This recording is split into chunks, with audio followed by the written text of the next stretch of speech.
جی السلام علیکم ورحمۃ اللہ، میں ہوں آپ کا میزبان ایڈوکیٹ چور رحمان۔ تحریک لبیک پاکستان، اس کا مارچ اور مارچ میں جو کچھ ہوا وہ ساری قوم کے سامنے ہے۔ آج کی ہماری ویڈیو کا مقصد یہ ہے کہ کیا اس مارچ میں جو ہوا یا وہ مارچ جیسے کنڈکٹ ہوا کیا وہ قانون اور آئین کے مطابق تھا؟ تو آئیے شروع کرتے ہیں۔ سب سے پہلے میں آپ کو یہ بتاؤں گا کہ کانسٹیٹیوشن آف پاکستان 1973 کا آرٹیکل 16 اس بات کی اجازت دیتا ہے کہ سیاسی طور پہ کہیں بھی کوئی بھی اجتماع ہو سکتا ہے اور کوئی بھی سیاسی پارٹی اپنا اجتماع کنڈکٹ کر سکتی ہے۔ اور اس کے بعد آرٹیکل 17 کانسٹیٹیوشن پاکستان 1973 کا جو اس بات کو انفورس کرتا ہے، اس بات کو یقینی بناتا ہے کہ پاکستان میں کوئی بھی سیاسی پارٹی بنا سکتا ہے اور اس سیاسی پارٹی کے پلیٹ فارم پہ سیاست کر سکتا ہے۔ لیکن یہ ہے تصویر کا ایک رخ۔ سیاسی پارٹی بننے کے بعد جو کچھ سڑکوں پر ہوتا ہے یا پھر ان سیاسی لوگوں کے ساتھ ہوتا ہے، یہ ایک الگ سی ڈیبیٹ ہے، اس کو ہم سیاسی لوگوں پہ چھوڑ دیتے ہیں۔ ہم رہتے ہیں قانون آئین کے مطابق کیا یہ ہوا درست ہو۔ یہ دو میں نے آپ کو بتائے ہیں آرٹیکلز جس کے تحت کوئی بھی سیاسی پارٹی کہیں بھی اپنا مارچ یا اجتماع کنڈکٹ کر سکتی ہے۔ لیکن اس کے ساتھ ساتھ کچھ اور لا آف لینڈ بھی ہیں۔ یہاں ہر بندہ کہتا ہے آزادی اظہار رائے ہے میرے پاس، میں کہیں بھی کچھ بھی کر سکتا ہوں، ایسا ہرگز نہیں ہے۔ سی آر پی سی کا سیکشن 144 جو صوبائی حکومت کے پاس پاور ہے کہ وہ کہیں بھی اس کو لگا سکتی ہے، جس کے تحت 4 سے زیادہ لوگ اکٹھے نہیں ہو سکتے۔ اگر اکٹھے ہوں گے تو اس کو گرفتار کیا جا سکتا ہے۔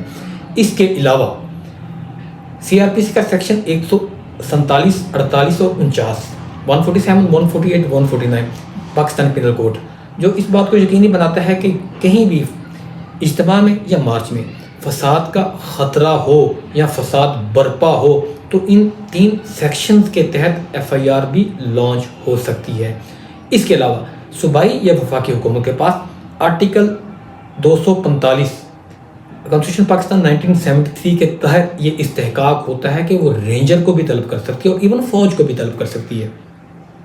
تو اس لیے اس کے بعد سب سے بڑی بات آپ کو بتانا بھی لازمی پسند فرماؤں گا کہ جو فیض آباد دھرنا کیس تھا اس میں یہ ہیلڈ کر دی ہے سپریم کورٹ نے، بنیادی پیرامیٹر سیٹ کر دیے ہیں کہ کوئی بھی سیاسی اجتماع کس طرح ہوگا اور اس کے بنیادی پیرامیٹرز کیا ہوں گے، اور اس کو چھوڑ دیا ہے حکومت وقت کے ہاتھوں میں۔ اور اس میں بھی کوئی دو رائے نہیں ہے کہ حکومت وقت ہی چونکہ اس بات کی رسپانسبل ہوتی ہے امن و امان کی کوئی حالت کو یقینی بنانا، لا انفورسمنٹ ایجنسیز کا meaning there by federal government اور صوبائی گورنمنٹ کا کام ہوتا ہے۔ تو اس لیے انہوں نے اپنے پیرامیٹر سیٹ کیے۔ اگر آپ نے کوئی مارچ کرنا ہے تو آپ کو جو ابھی طریقہ کار وضع کیا گیا ہے، آپ نے اپلیکیشن دینی ہے جو پراپر اس کا پلیٹ فارم ہے ڈی سی کو، ڈپٹی کمشنر کو، تاکہ دیکھیں یہ اپلیکیشن دینے سے کوئی چھوٹا بالکل نہیں ہو جاتا۔ یہ یہاں سیاسی بیانات جاری رہتے ہیں جو قانون اور آئین کے بالکل اپوزٹ ہوتے ہیں کہ ہر بندے کا بنیادی حق ہے۔ ہر بندے کا بنیادی حق یہ تو نہیں کہ وہ روڈ بند کر دے۔ میری ہمدردیاں ہیں ٹی ایل پی کے لوگوں کے ساتھ جو وہاں شہید یا زخمی ہوئے ہیں کاؤنٹر فائرنگ میں، میری بالکل ان کے ساتھ ہمدردیاں ہیں، لیکن میری ہمدردیاں ریاست کے ساتھ بھی ہیں کیونکہ ہم بنیادی طور پہ پاکستانی ہیں۔ پاکستان ہے تو سب کچھ ہے، ہم میں اختلافات اپنی جگہ ہوں گے جو ہوتے ہیں، ہر گھر میں ہوتے ہیں۔ یہ تو پاکستان تو بہت بڑا ملک ہے، 24-25 لاکھ کروڑ لوگوں کا ملک ہے، 4 بڑے صوبے ہیں اور باقی بھی آپ کو پتہ ہے کہ ہر 20-25 کلومیٹر کے بعد یہاں زبان چینج ہو جاتی ہے۔ اپنے ڈائنامک سے ہمارے یہاں کچھ لوگ باتیں کرتے ہیں کہ سری لنکا کے انقلاب کی یا بنگلہ دیش کی، بے بات نکلیں گی تو کوئی اور چلی جائیں گی۔ بنیادی طور پہ بات کرنے کا مقصد ہے کہ ہمیں سب کو قانون اور آئین کے دائرے میں رہتے ہوئے اپنے جتنے بھی رائٹس ہیں اور باقیوں کے جو رائٹس ہیں ان کو بھی دیکھنا چاہیے۔ اور جو ٹی ایل پی کے ساتھ ہوا میری ان کے ساتھ بھی ہمدردیاں ہیں، لیکن اگر وہ پراپر پرمیشن کے ساتھ آتے تو یہی قانون اور آئین ان کو شیلٹر پرووائڈ کرتا۔ کیوں؟ لیٹس سپوز ان کے دھرنے میں اگر وہ بغیر پرمیشن کے آ رہے ہیں اور مارچ لے کے آ رہے ہیں، کوئی آپ کو پتہ ہے کہ ملک کی صورتحال کیا ہے، ہمارے ہمسایہ ممالک ہیں ان کے ساتھ ہمارے تعلقات کیسے چل رہے ہیں ناؤ ڈیز، آج کل کے جو حالات ہیں، جنگ تو لگی ہوئی ہے وہاں سے کوئی دہشت گرد آ کے اٹیک کر دے تو ان کی جان و مال کی جو حفاظت ہے وہ کس کی ذمہ داری ہے؟ obviously اسٹیٹ کی ذمہ داری ہے۔ جب اسٹیٹ کی ذمہ داری ہے تو اسٹیٹ نے ایکشن لینا ہے۔